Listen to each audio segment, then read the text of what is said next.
It's really hard to figure out what you want to do with your life, but this might help a little bit. So on my 16th birthday, my parents got me a Canon T5, and like everyone, right away I ran out and started taking pictures of birds and grass and everything you can think of that just made no sense. It was a way to get outside, a way to look at things differently, and I loved it. But that year I didn't really know how to use it properly, and I never really put much attention into it. But the year that everything changed for me, 2017, when I went to Ireland, I really figured out what I wanted to do with my career. So in 2017, my cousin came to me and she said, hey, there's this trip in Ireland. It's an exchange program. You can get your English credits for grade 12.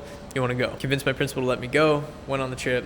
Phenomenal. Going into that trip, there was a lot going on, and I wanted to use it to try and figure out who I was and what I wanted to do with my life. Big goals at 17. So I was packing up my suitcase, going away for a month. I decided that I was going to bring all my camera gear and dedicate this trip to learning manual mode. And for anyone who doesn't shoot cameras, basically you have auto, you have all these functions that can do most of the job for you, or you have manual, where you have to control every single aspect of the lighting, the photo, in every way. So the night before we left, I was YouTubing everything. I was looking into aperture, ISO, shutter speeds, everything I could figure out about this camera. So we start the trip, I'm taking a ton of photos on my phone, and I'm starting to take a ton of photos on this thing.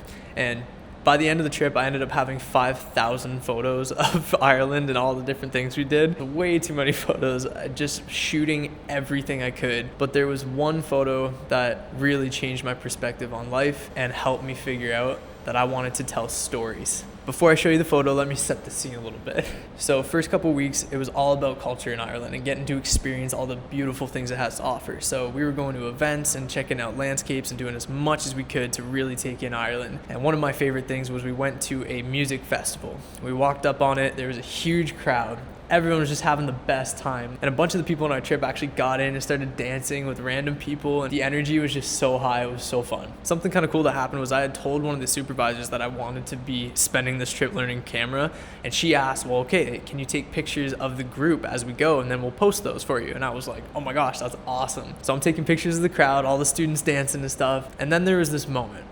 In the crowd, I see this older man. I have my camera up, and I see him take a second in the middle of this crowd. Everyone's dancing, laughing and stuff, music's going, there's so much movement, and in the middle of this chaos, he looks at his wife and he stops. He takes a step back, he puts his hand up to his face, and he just looks at her. I could see so much in his face. I could see all the years they had been together. You could just tell how much love was in that moment. Of course, she was like giggling and like patting him and stuff, and he just didn't stop. He just stood there. I snapped the shot, put it in black and white, classic. And at first, as much as that moment was beautiful, I didn't fully understand it yet. Little did I know that photo was foreshadowing the rest of that trip and the rest of my life. Because for those of you who don't know, I met the girl of my dreams on that trip, fell in love, and next year, 10 years in, we're getting married.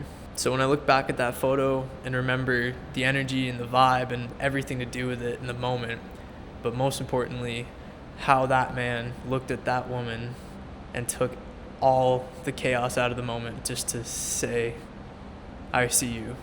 It was incredible. When I look back on that photo, it just meant so much more to me, having that chance to experience it and looking at that photo and saying, that's what I want. That's what I want with the rest of my life. Someone who I can look at during all the chaos and feel that peace and calm and just see her. As a creative, when you get a moment like that and you capture that kind of moment, you realize really, really quickly how powerful it is. And that's when I knew that I wanted to tell stories. I wanted to spend my life sharing moments like that with others and getting more people to share their stories and tell their stories of how these moments affected them. I took a lot of cool photos on that trip that I look back on and love. We stayed in a campus that Hogwarts was based off of. This place was crazy, and the landscapes were incredible. The festivals were so cool, but out of everything I shot that entire trip, that was my favorite photo I've ever taken. And that is what I searched for in every photo since. I have tried to convey a story of that moment.